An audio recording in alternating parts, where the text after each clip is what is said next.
ಪರಪ್ಪನ ಅಗ್ರಹಾರ ಕರ್ಮಕಾಂಡಕ್ಕೆ ಸಚಿವ ಪರಮೇಶ್ವರ್ ಗರಂ ಆಗಿದ್ದಾರೆ.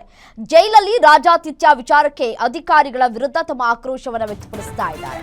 ಹಿಂದೆ ಕೂಡ ಅಧಿಕಾರಿಗಳನ್ನ ಸಸ್ಪೆಂಡ್ ಮಾಡಿ ಕ್ರಮವನ್ನ ಜರುಗಿಸಿದ್ದೇವೆ ಅಂತ ಹೇಳ್ತಾ ಇದ್ದಾರೆ. ಸಸ್ಪೆಂಡ್ ಆದ್ರೆ ಸಾಕಾಗುವುದಿಲ್ಲ, ಇದೆಲ್ಲದಕ್ಕೂ ಕೂಡ ಕಡಿವಾಣ ಹಾಕಬೇಕಾಗುತ್ತೆ. ಜೈಲಲ್ಲಿ ಈ ರೀತಿ ಆಗ್ತಾ ಇದ್ರೆ ಸೀರಿಯಸ್ ಆಗಿ ಕ್ರಮವನ್ನ ತೆಗೆದುಕೊಳ್ತೇನೆ, ಇವೆಲ್ಲವನ್ನು ಸಹಿಸಿಕೊಳ್ಳೋದಕ್ಕೆ ಆಗಲ್ಲ, ನಾನ್ಸೆನ್ಸ್ ಅಂತ ಸಿಟ್ಟಾಗಿದ್ದಾರೆ ಸಚಿವರು. ಪದೇ ಪದೇ ಈ ರೀತಿ ಯಾಕೆ ಆಗ್ತಾ ಇದೆ ಅಂತ ವರದಿಯನ್ನ ಕೇಳಿದ್ದೇನೆ, ಯಾವುದೇ ವಿಡಿಯೋ ಆದ್ರೂ ಕ್ರಮವನ್ನ ಕೈಗೊಳ್ತೇವೆ ಅಂತ ಹೇಳಿ ಪರಮೇಶ್ವರ್ ಅವರು ಹೇಳಿಕೆಯನ್ನ ಕೊಟ್ಟಿದ್ದಾರೆ. ಗೃಹ ಇಲಾಖೆ ನಿಮ್ಮ ಕೈಯಲ್ಲಿಯೇ ಇದೆ, ನೀವು ಯಾವ ರೀತಿಯಾಗಿ ತರಾಟೆಗೆ ತೆಗೆದುಕೊಳ್ತೀರಿ ಅಧಿಕಾರಿಗಳನ್ನ ಅನ್ನೋದು ನಿಮಗೆ ಬಿಟ್ಟಂತಹ ವಿಚಾರ.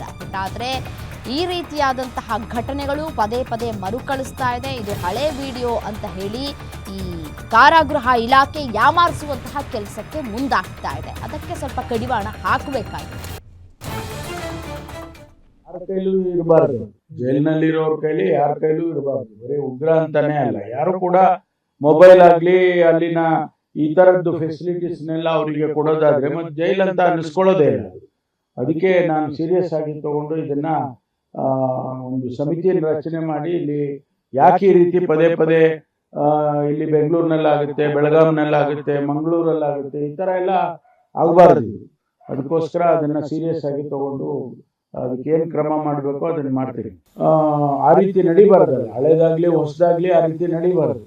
ಅದಕ್ಕೋಸ್ಕರ ಅದ್ರ ಮೇಲೆ ಕ್ರಮ ತಗೊಳ್ಳೋದಕ್ಕೆ ನಾನು ಕಠಿಣವಾಗಿ ಕ್ರಮ ತಗೊಳ್ಳೋದಕ್ಕೆ ಪ್ರಯತ್ನ ಮಾಡ್ತೀನಿ. ಯಾರ ಕೈಲೂ ಇರಬಾರ್ದು, ಜೈಲಿನಲ್ಲಿರೋರ ಕೈಲಿ ಯಾರ ಕೈಲೂ ಇರಬಾರ್ದು. ಬರೀ ಉಗ್ರ ಅಂತಾನೆ ಅಲ್ಲ, ಯಾರು ಕೂಡ ಮೊಬೈಲ್ ಆಗ್ಲಿ ಅಲ್ಲಿನ ಈ ತರದ್ದು ಫೆಸಿಲಿಟೀಸ್ನೆಲ್ಲ ಅವರಿಗೆ ಕೊಡೋದಾದ್ರೆ ಮತ್ತೆ ಜೈಲ್ ಅಂತ ಅನ್ನಿಸ್ಕೊಳ್ಳೋದೇ ಇಲ್ಲ. ಅದಕ್ಕೆ ನಾನು ಸೀರಿಯಸ್ ಆಗಿ ತಗೊಂಡು ಇದನ್ನ ಒಂದು ಸಮಿತಿಯನ್ನು ರಚನೆ ಮಾಡಿ ಇಲ್ಲಿ ಯಾಕೆ ಈ ರೀತಿ ಪದೇ ಪದೇ ಇಲ್ಲಿ ಬೆಂಗಳೂರಿನಲ್ಲಾಗುತ್ತೆ, ಬೆಳಗಾಂನಲ್ಲಾಗುತ್ತೆ, ಮಂಗಳೂರಲ್ಲಾಗುತ್ತೆ, ಈ ತರ ಎಲ್ಲ ಆಗಬಾರ್ದು.